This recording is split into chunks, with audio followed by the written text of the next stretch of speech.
Cuando hablamos del Templo de Jerusalén, entendemos que casi todos sabéis de qué estamos hablando. E históricamente podemos situarlo en un espacio del tiempo en concreto.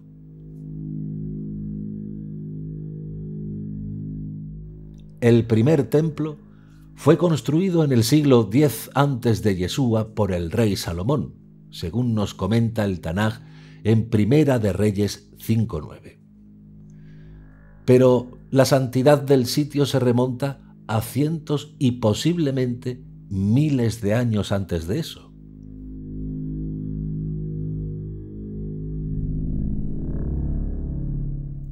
El terreno en el que Salomón construyó el primer templo había sido adquirido por su padre, el rey David, quien pensó en construir él mismo un gran templo. Pero Adonai, según nos dice el Tanaj, rechazó la petición de David por sus pecados y el trabajo pasó a su hijo Salomón.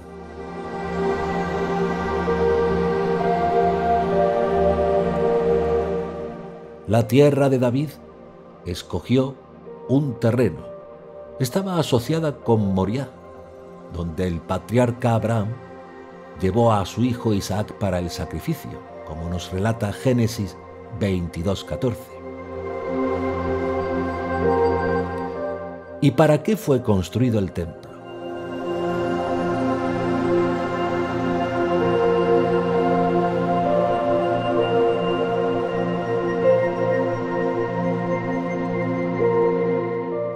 Entre otros motivos, lo que está claro es que el templo estaba destinado a ser una residencia permanente para el Arca de la Alianza, ya que contenía las tablas de piedra de la Torá que Moisés recibió en el monte Sinai.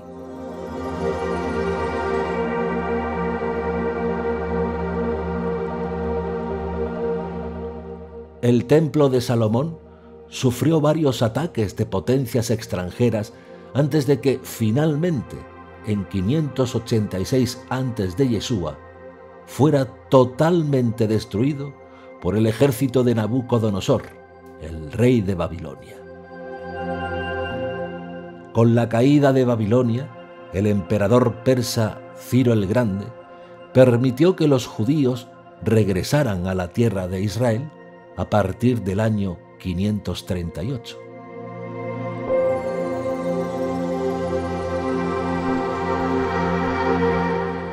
A partir de ese momento, y a través de un duro y largo proceso, el segundo templo fue reconstruido en el año 515 antes de Yeshua y remodelado o ampliado por Herodes siglos más tarde.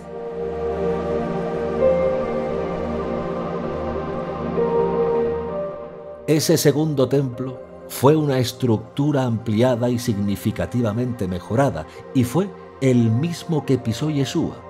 Pero la primera revuelta judía, que comenzó en el año 66 y el 70 después de Yeshua, el general romano, luego emperador Tito, saqueó y arrasó el templo.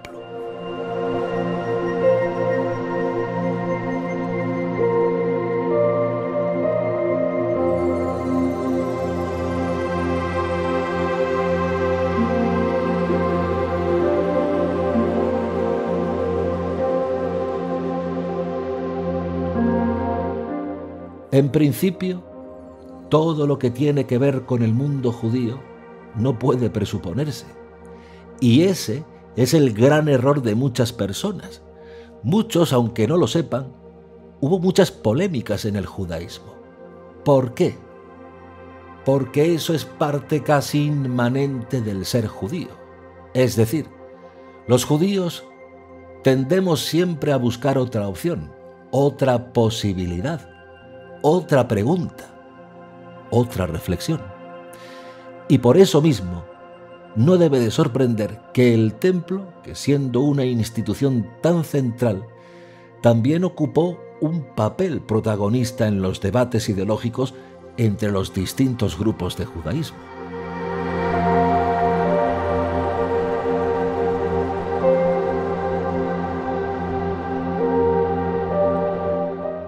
podemos ubicar e identificar una polémica sobre el templo en la propia literatura bíblica.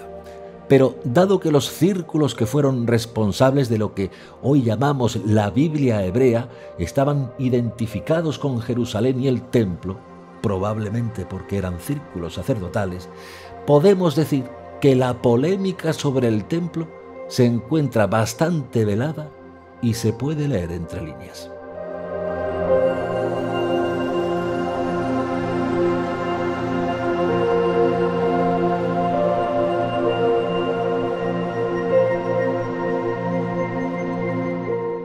Como dije anteriormente, el rey David quiso construir una casa al Dios de Israel, pero presuponiendo que Dios tiene que tener una casa como él tiene una casa.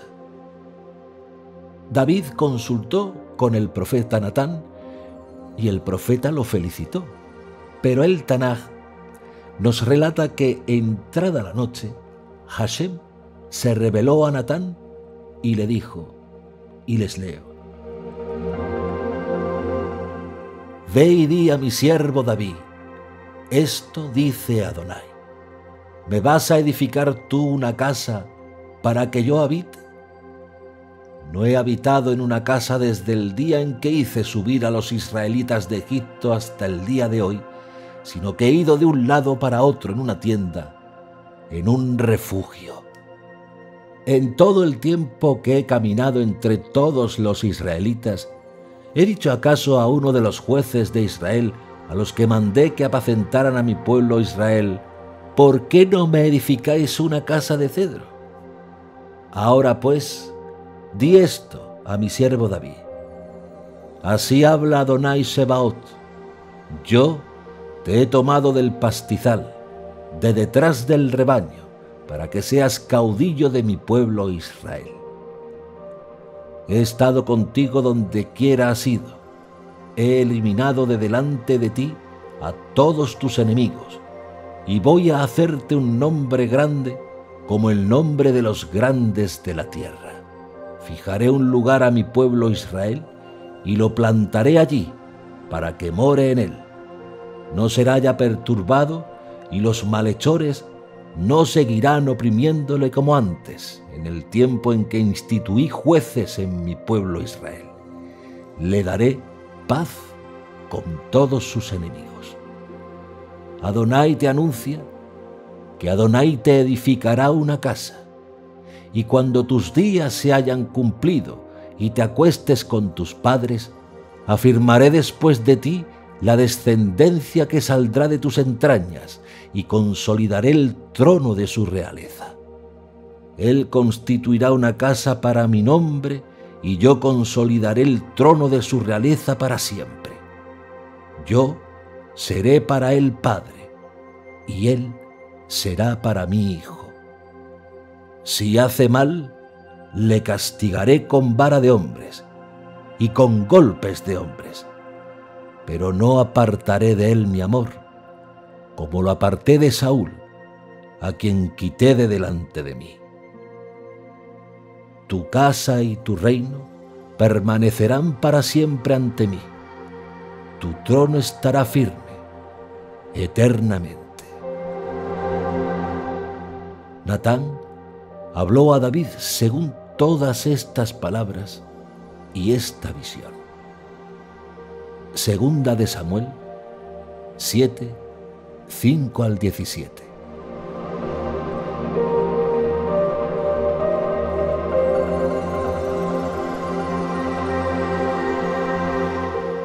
Si prestaron atención, posiblemente habrán recordado o revelado muchos datos de este texto. Pero para no salirnos de la línea de exposición, vamos a seguir el camino que hemos trazado. Es decir, la propuesta de David de construir un templo tuvo una respuesta que podríamos decir que fue casi de protesta por parte de Dios. El texto nos indica claramente que Hashem hizo una pregunta retórica, es decir, cuyo objetivo no es expresar una duda, pedir una respuesta o una explicación sobre un asunto, sino dar cierto énfasis a lo que estaba diciendo.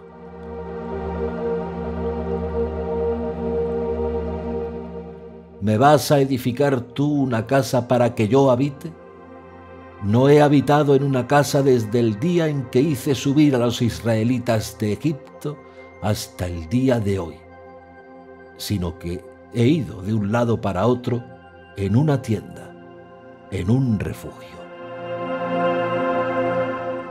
En otras palabras, Dios dijo: ¿por qué me tienes que construir a mí una casa?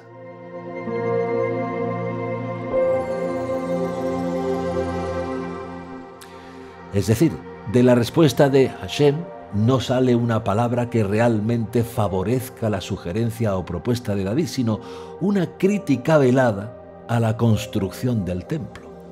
Y el resultado de todo esto lo vemos reflejado en la sabiduría que adquirió su hijo, el rey Salomón.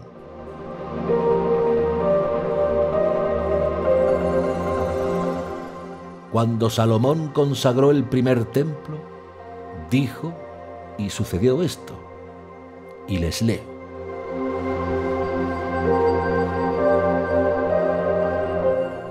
Salomón se puso ante el altar de Adonai en presencia de toda la asamblea de Israel. Extendió sus manos al cielo y dijo: Adonai, Dios de Israel, no hay Dios como tú en lo alto de los cielos, ni abajo sobre la tierra. Tú que guardas la alianza y el amor a tus siervos que andan en tu presencia con todo su corazón.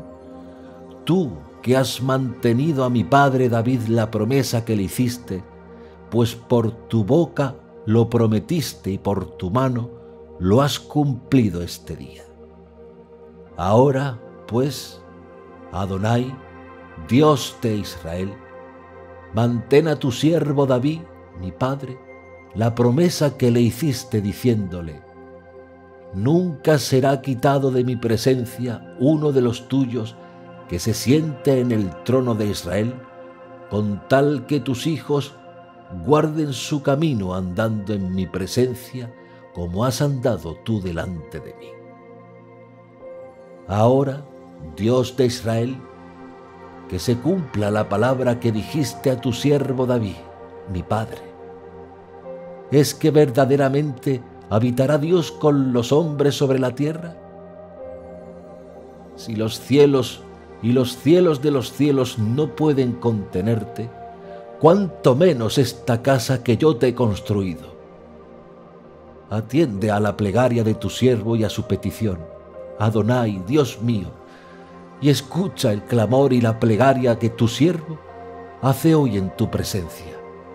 Que tus ojos estén abiertos día y noche sobre esta casa, sobre este lugar del que dijiste, en él estará mi nombre. Escucha la oración que tu servidor te dirige en este lugar. Primera de Reyes 8, 22 al 29.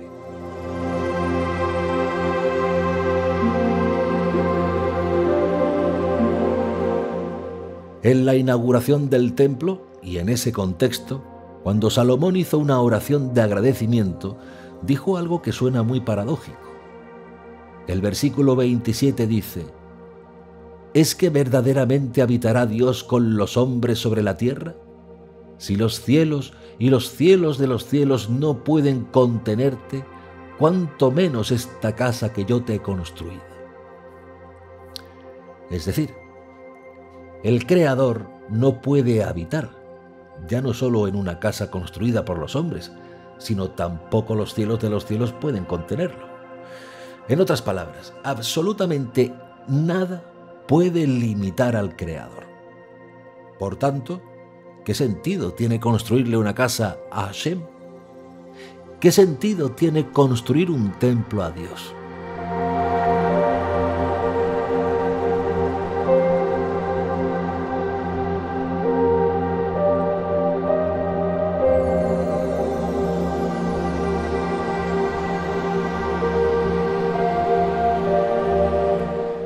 ¿Cómo es posible que el mismo que construyó el templo diga el mismo día de la inauguración que, de hecho, realmente la casa no puede ser un lugar apropiado para Hashem.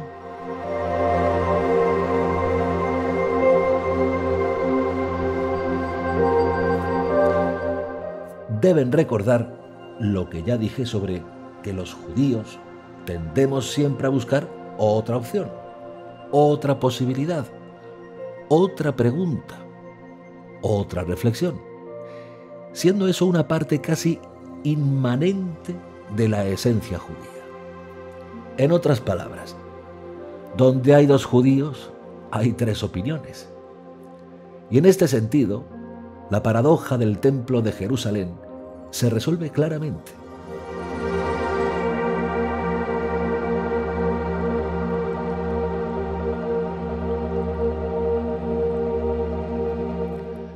En esta misma línea de pensamiento, en otra parte del Tanaj, se muestra otra crítica muy sutil a la institución del templo. En el capítulo 66 de Isaías dice: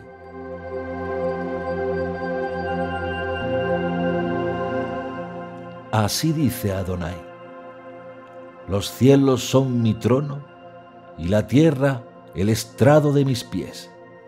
Pues, ¿qué casa vais a edificarme o qué lugar para mi reposo, si todo lo hizo mi mano y es mío todo ello? Oráculo de Adonai. ¿Y en quién voy a fijarme? En el humilde y contrito que tiembla a mi palabra. Isaías 66, 1-2.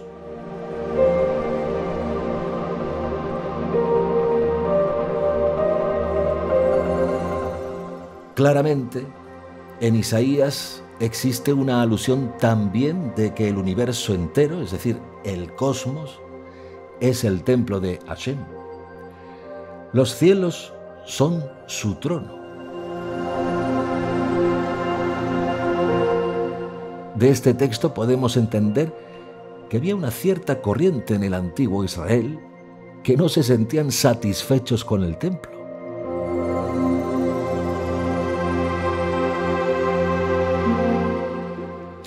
Una vez pasado el tiempo, incluso esas corrientes florecieron con reflexiones diferentes.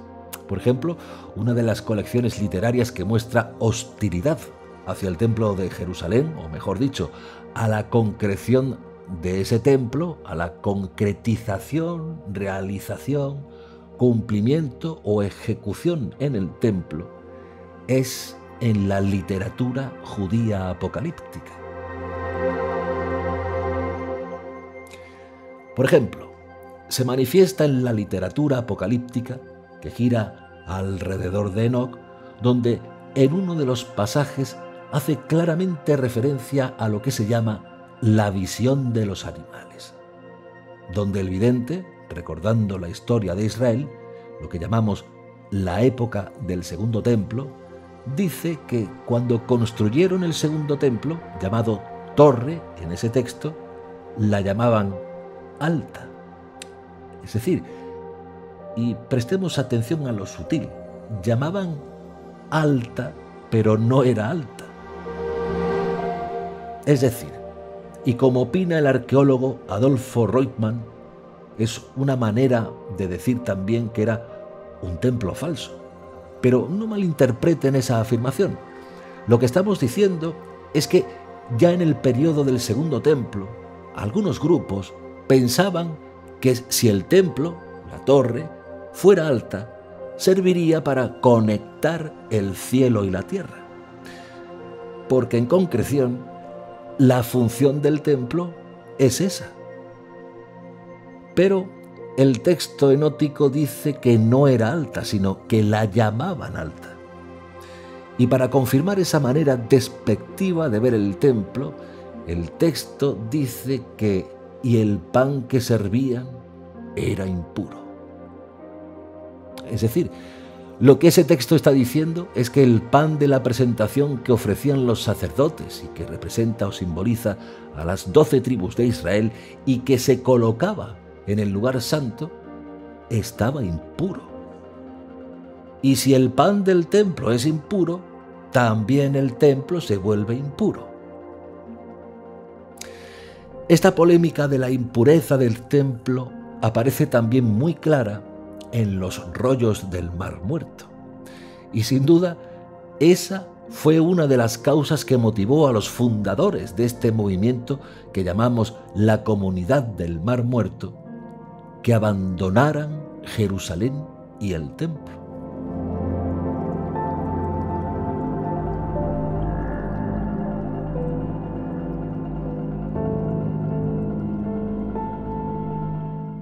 Los rollos de Qumran muestran una clara hostilidad hacia el sacerdocio de Jerusalén y hacia el templo, casi o muy similar a las críticas del templo que hacía Yeshua. Pero ojo, no porque todos estos judíos, incluido Yeshua, estuvieran en contra del templo, porque sin duda alguna, de alguna forma, Dios mismo autorizó su construcción, sino por la impureza del templo en sí. ¿Y quién impurificaba el templo? El pan, es decir, el pueblo.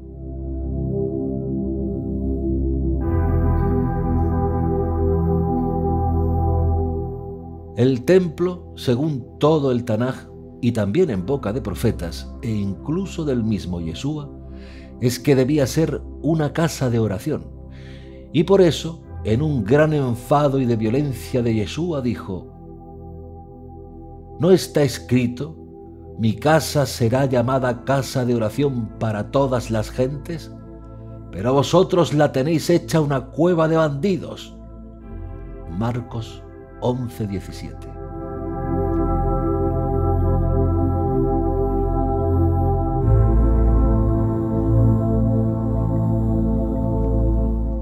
Los profetas indicaron que el templo debía ser casa de oración. Y esta idea fue también expuesta por Isaías. En Isaías 56:7 está escrito: yo les traeré a mi monte santo y les alegraré en mi casa de oración. Sus holocaustos y sacrificios serán gratos sobre mi altar, porque mi casa será llamada casa de oración para todos los pueblos. Pero en vez de ser casa de oración, el templo se convirtió en una cueva de ladrones. Y esta idea, dicha por Yeshua, fue la misma causa que hizo que el profeta Jeremías dijera esto. Así dice Adonai Sebaot, el Dios de Israel: mejorad de conducta y de obras, y yo haré que os quedéis en este lugar. No fiéis en palabras engañosas diciendo: templo de Adonai, templo de Adonai, templo de Adonai es este. Porque si mejoráis realmente vuestra conducta y obras, si realmente hacéis justicia mutua y no oprimís al forastero, al huérfano y a la viuda, y no vertéis sangre inocente en este lugar, ni andáis en pos de otros dioses para vuestro daño, entonces yo me quedaré con vosotros en este lugar, en la tierra que di a vuestros padres desde siempre hasta siempre. Pero he aquí que vosotros fiáis en palabras engañosas que de nada sirven para robar, matar, adulterar, jurar en falso, incesar a Baal y seguir a otros dioses que no conocíais. Luego venís y os paráis ante mí en esta casa llamada por mi nombre y decís: estamos seguros, para seguir haciendo todas esas abominaciones. En cueva de bandoleros se ha convertido a vuestros ojos esta casa que se llama por mi nombre. ¡Qué bien visto lo tengo! Oráculo de Adonai. Jeremías 7, 3 al 11.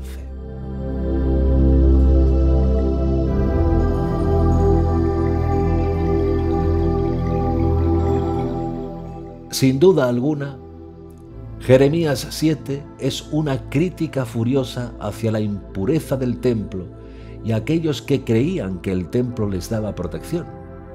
Así como Hashem destruyó a Silo, lugar donde residió el tabernáculo, Dios también podría destruir el templo de Jerusalén.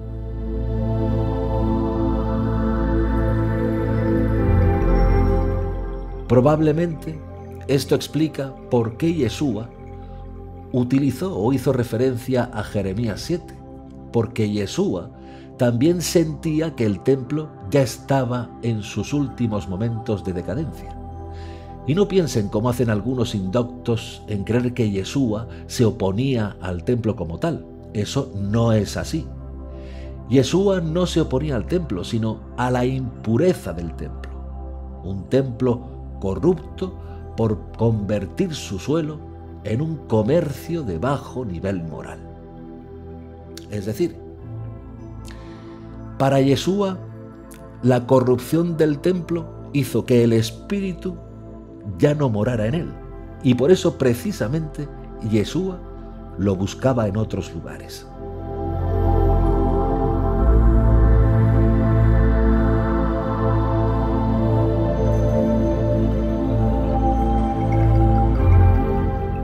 Instaurada esa corrupción y de no arrepentirse, el templo sería nuevamente destruido como lo fue anteriormente. Y de ahí la profecía de Yeshua cuando ocurrió esto. Al salir del templo, le dice uno de sus discípulos: Maestro, mira qué piedras y qué construcciones.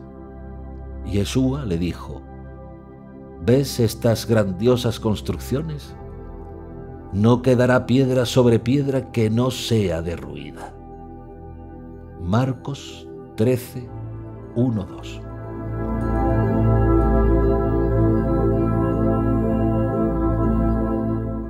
Cuando arrestaron a Yeshua y le hicieron un juicio falso, se hace referencia a una frase que dijo Yeshua. El texto dice: Este dijo: yo puedo destruir el santuario de Dios y en 3 días edificarlo. Mateo 26, 61. Es decir, detrás de esa idea hay un eco del Yeshua histórico haciendo referencia al templo escatológico que habría de ser perfecto porque sería construido por la mano de Hashem y no con las manos del hombre. Y en ese sentido, entonces, se puede identificar ya claramente la literatura antigua del periodo del Segundo Templo. El tercer templo construido por el mismo Dios es nuestra primicia, Shavuot, levantado al tercer día. Es el unigénito y el primero de muchos según las promesas antiguas. Y Yeshua, nuestra salvación, nuestra arca de salvación en la que poder residir y estar en la misma presencia de Hashem.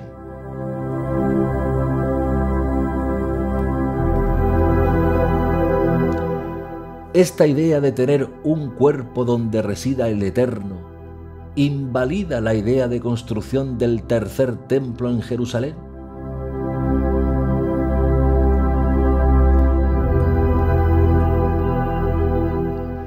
Si bien es cierto que los textos bíblicos no son siempre tan explícitos como quisiéramos, existen 3 claras indicaciones bíblicas del tercer templo.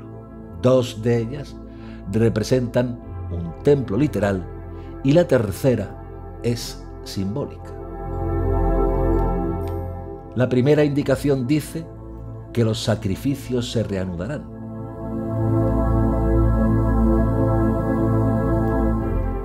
Y está basado en las profecías del libro de Daniel acerca de los sacrificios que llegan a su fin, al término de esta era del hombre y de una abominación desoladora en los últimos tiempos. Y de aquí que algunos creen que los judíos van a construir otro templo en Jerusalén antes del regreso de Yeshua a la tierra.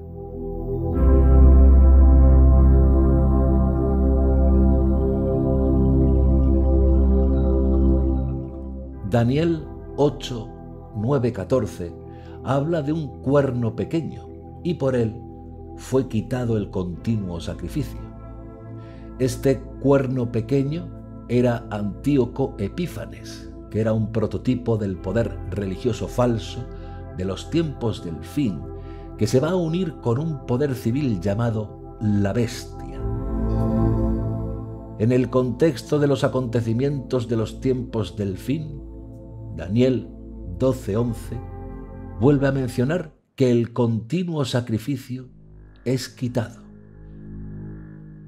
Estos dos pasajes de Daniel, que hablan de sacrificios que llegarán a su fin, hacen que algunos concluyan que se va a construir un templo con relación al altar sobre el cual serán ofrecidos estos sacrificios. Aunque es posible que se vaya a construir otro templo antes del regreso de Yeshua, también es posible que algunos levitas empiecen a ofrecer sacrificios sobre el altar sin haber construido el templo.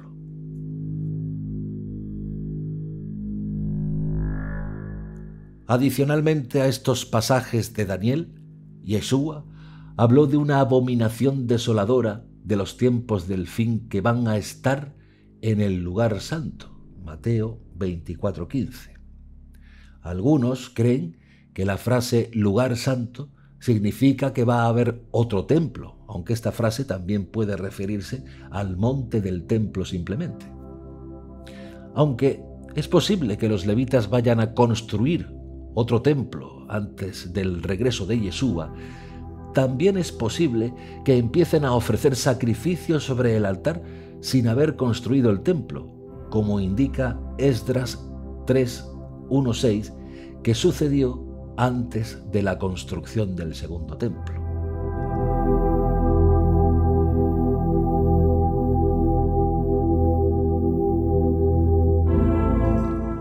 Otro indicio o indicación está en la visión del profeta Ezequiel.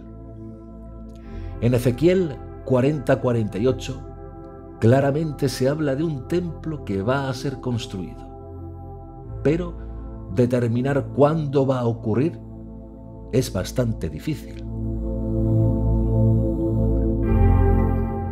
Algunos piensan que estos capítulos de Ezequiel se remontan al templo de Salomón, pero ya que la visión del templo de Ezequiel 40:1, vino después de la destrucción del templo de Salomón, otros asumieron que la visión de Ezequiel fue una introducción de Hashem para la construcción del segundo templo o para la reconstrucción que hizo Herodes. Otro punto de vista de estos capítulos es que son representaciones alegóricas de los nazarenos. Pero esta visión histórica está completamente errada. Como explica el comentario expositor bíblico, los acontecimientos históricos no cumplen con los detalles del pasaje. Los templos de Salomón, Zorobabel o Herodes no comparten el diseño ni las medidas descritas en Ezequiel 40:42. El procedimiento de adoración establecido en los capítulos 43-46, aunque con naturaleza mosaica, no se ha seguido en la historia de manera exacta como se describe en esos capítulos. El río que sale del templo en el capítulo 47:1-12 nunca ha fluido de ninguno de los tres templos mencionados. Las únicas menciones de este río están en Génesis 2:8-14 y Apocalipsis 22:1-2. También pueden confrontarlo con Isaías 35:6-7, Joel 3:18 y Zacarías 14:8.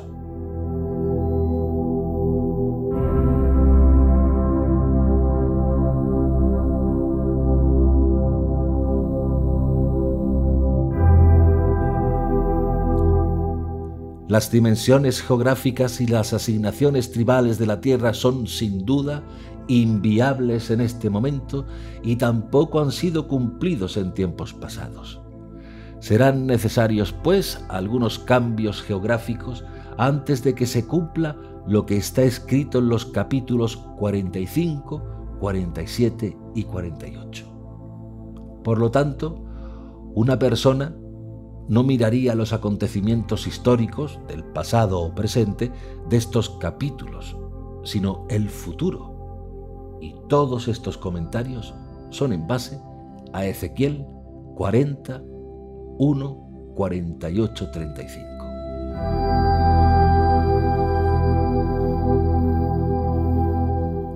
La interpretación alegórica también falla al tratar de explicar de manera adecuada estos pasajes. ¿Por qué? Porque el enfoque interpretativo, figurativo o espiritual parece no resolver ninguno de los problemas de Ezequiel 40-48, sino que tiende a crear nuevos problemas teológicos. Interpretar estos capítulos de otra manera que no sea con un enfoque normal, literal, parecería contradecir la guía interpretativa en la visión que advierte a Ezequiel que debe escribir con minucia todos los detalles concernientes al plan para el templo y las regulaciones para que estos detalles puedan ser tenidos en cuenta cuidadosamente y seguidos en cada aspecto.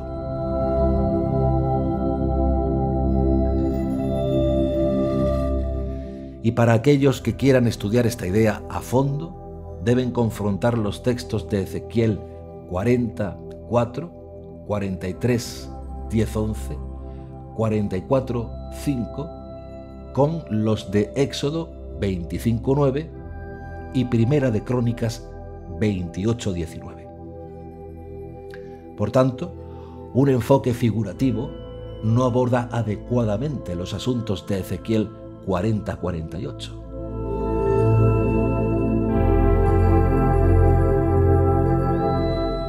La mejor interpretación posible parece encontrarse en estos capítulos de Ezequiel que describen un templo que será construido durante el milenio para un Israel resucitado. Es decir, Israel y Judá serán un solo palo, una sola nación en manos de Dios, que ya no estará dividida en dos reinos. Y les leo: haré de ellos una sola nación en esta tierra, en los montes de Israel, y un solo rey será el rey de todos ellos. No volverán a formar dos naciones, ni volverán a estar divididos en dos reinos. Ezequiel 37:22.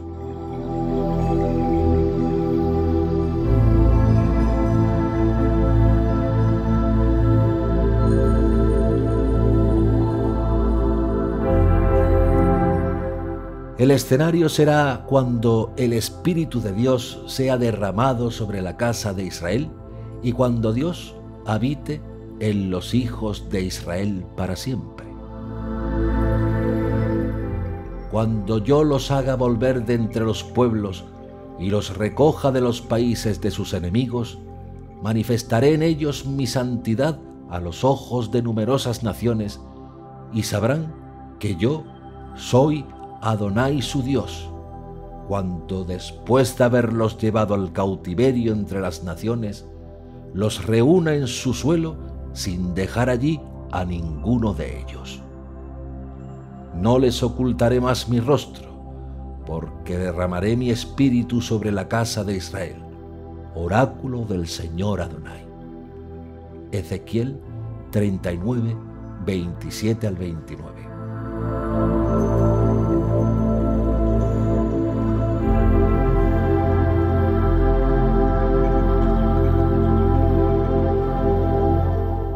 Un poco más adelante dice: Hijo de hombre, este es el lugar de mi trono, el lugar donde se posa la planta de mis pies. Aquí habitaré en medio de los hijos de Israel para siempre, y la casa de Israel, así como sus reyes, no contaminarán más mi santo nombre con sus prostituciones y con los cadáveres de sus reyes. Ezequiel 43:7.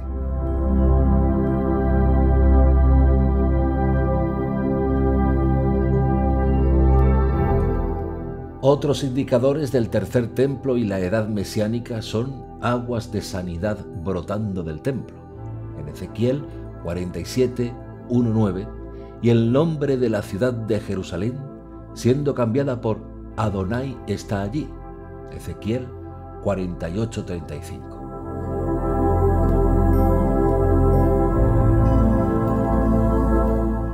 Otra indicación de este templo milenial se encuentra en Zacarías 14:21 y dice: aquel día se hallará en los cascabeles de los caballos, consagrado a Adonai, y serán las ollas en la casa de Adonai como copas de aspersión delante del altar. Y toda olla en Jerusalén y Judá estará consagrada a Adonai Sebaot. Todos los que quieran sacrificar vendrán a tomar de ellas, y en ellas cocerán, y no habrá más comerciante en la casa de Adonai Sebaot el día aquel. Zacarías 14, 20-21.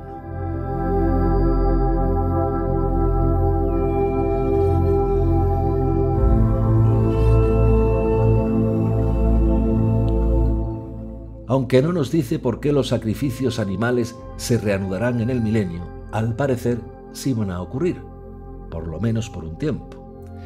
Y esos sacrificios de animales estarán asociados con un templo físico en Jerusalén. Por otro lado, no podemos soslayar el hecho de un templo espiritual, porque los textos, tanto del Tanaj como los del Nuevo Testamento, como los de alguna literatura judía antigua, así lo testifican.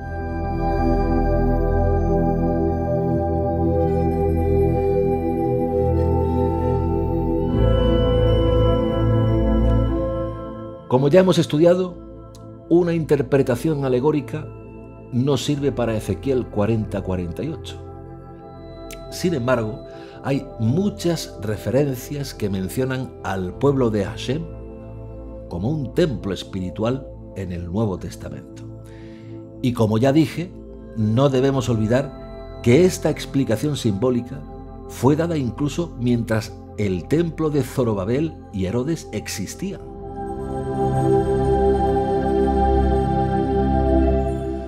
Y en este sentido de un templo espiritual, Pablo de Tarso les escribió a los miembros de la asamblea en Corinto. Y tengan en cuenta que les hablaba a no judíos, que no tenían que ir al templo de Jerusalén. Y les dijo: ¿no sabéis que sois santuario de Dios y que el Espíritu de Dios habita en vosotros? Si alguno destruye el santuario de Dios, Dios le destruirá a él, porque el santuario de Dios es sagrado y vosotros sois ese santuario. Primera de Corintios 3, 16-17.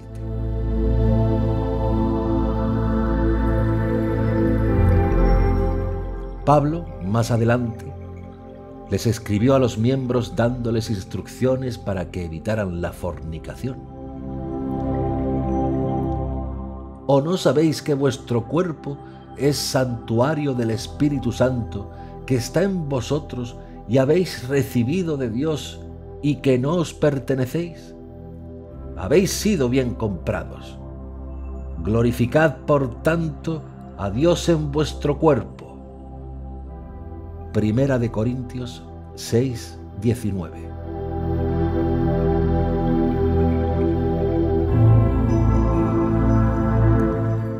En 2 de Corintios 6:16, Pablo les vuelve a decir a los corintios: porque nosotros somos santuario de Dios vivo. Y en Efesios 2:21 les habló acerca de crecer para ser un templo santo en el Señor.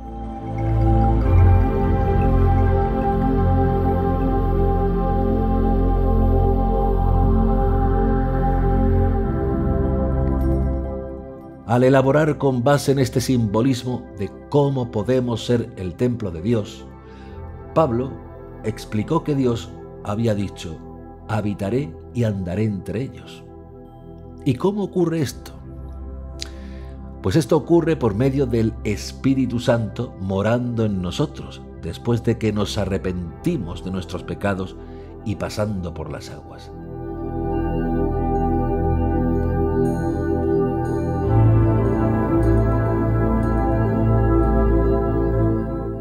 Al tener al Mesías en nosotros, es nuestra la esperanza de gloria.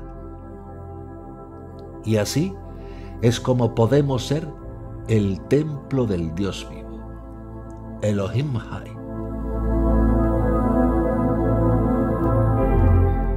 Cuando regrese el tercer templo espiritual bajado del cielo, Yeshua HaMashiach.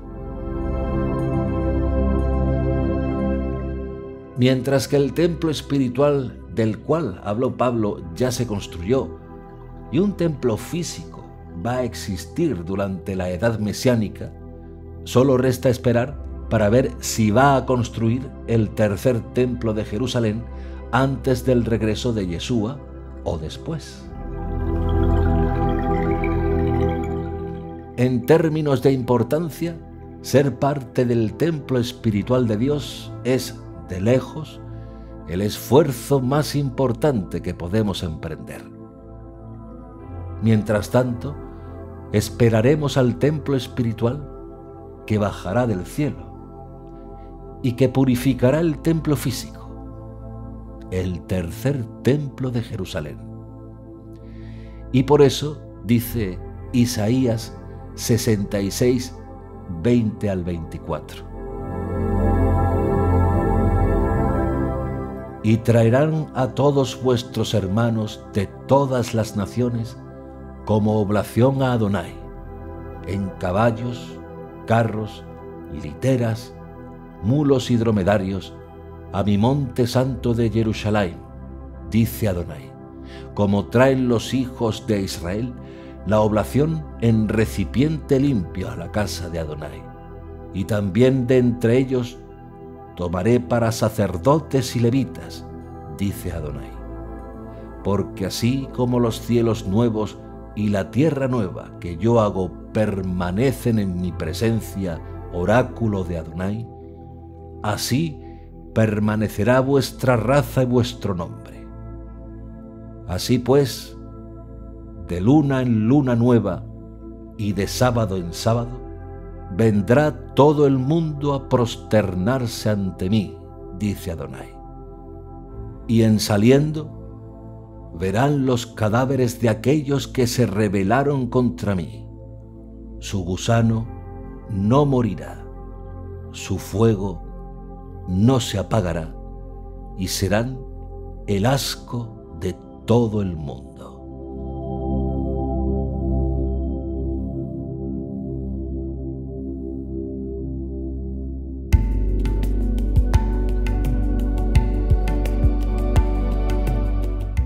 Shabbat Shalom.